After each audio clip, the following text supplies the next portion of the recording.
Hello. Hi, episode 20. So episode 18 and 19 were about the lovely 2 days we'd had sailing in Kakubri. And then this was about Thursday the 7th? Yeah, Thursday the 7th of March. Okay, so we woke up nice and bright and early and we literally batted out of Kakubri because it was a close haul, the wind was really great.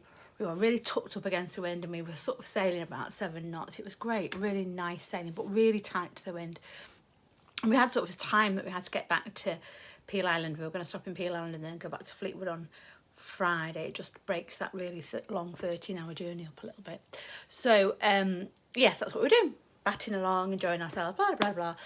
And we got too tight to the wind, so we ended up decided we couldn't just beat all the way up to Peel Island, so we put the motor on a motor cell. And again, batting along at 7 knots, and then sort of 3.5, 4 hours from anywhere at all, really. Something very odd happened and the steering went mad. The wheel was flipping about, the boat was rocking from side to side. We didn't feel like we could get control. We all sort of went into quick what's happening mode, couldn't quite work it out.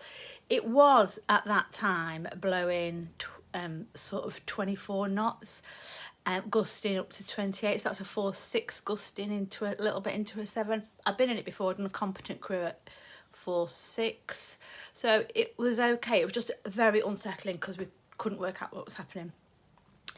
It didn't feel like we had any power, it didn't feel like we had any steering. We were checking all the lines to make sure we hadn't got any of the code 0 lines knotted up anywhere in props or anything like that, and we couldn't see anything.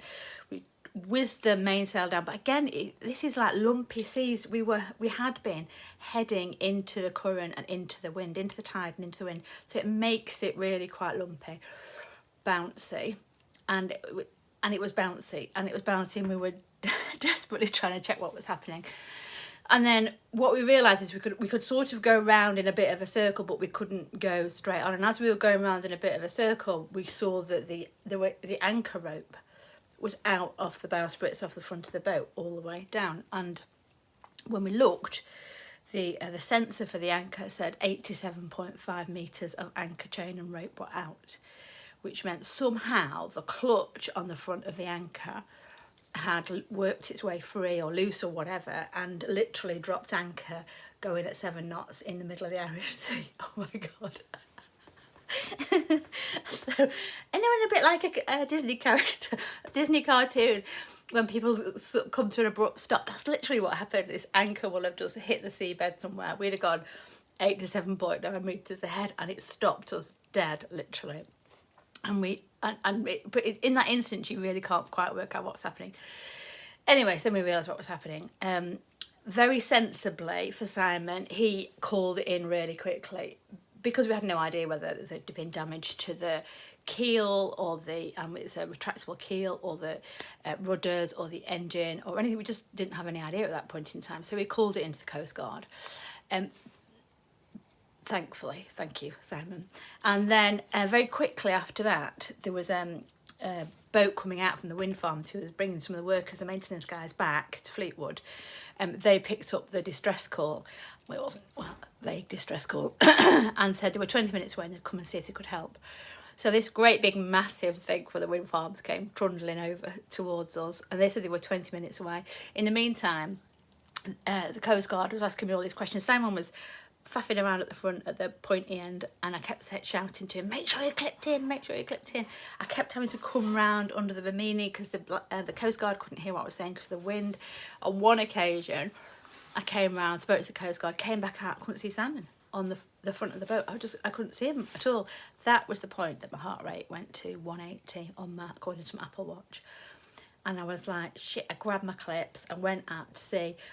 And he was in the bloody anchor locker, which is like a 5 foot deep thing. Oh my God. Honestly, if I had his bloody Crocodile Dundee knife on me, I would have stabbed him at that point. But anyway, I didn't, fortunately.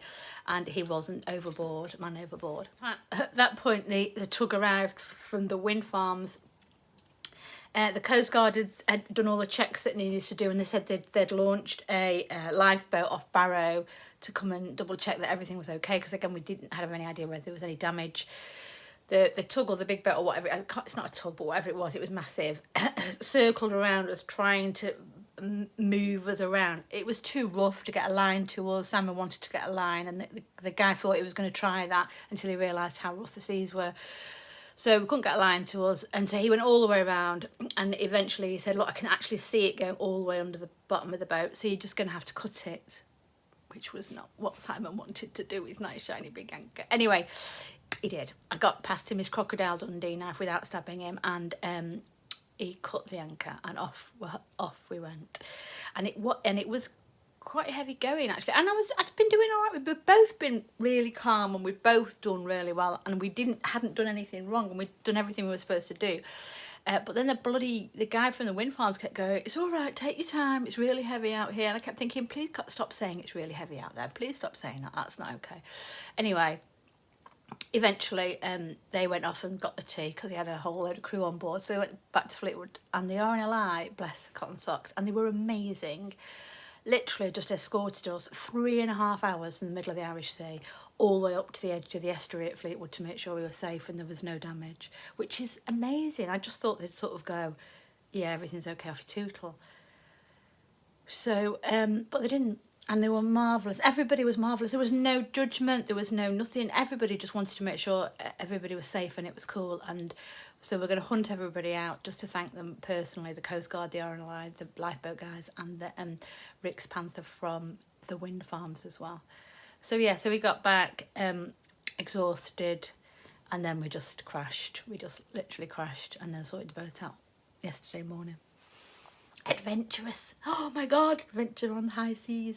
Anyway, I think the point about sailing is that stuff always happens. You know, we couldn't have predicted that. Everything was been maintained properly. We didn't do anything wrong. It's just happened, and you have to suss it out when it's there. And I think that's the attraction for lots of people, is they're sussing complicated issues out while you're actually in the middle of the action. So anyway, all safe and sound, but let's hope it doesn't happen again. It'll be something different that happens again next time.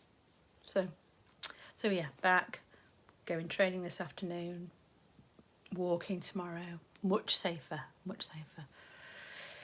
Right, see you next episode, when God knows where I'll be or what we're doing, but keep in touch. Happy sailing. If you ever find yourself stuck in the middle of the sea, I'll sail the world to find you. If you ever find yourself lost in the dark and you can't see, I'll be the light to guide you. Find out what we're made of when we are called to help our friends in need. You can't count on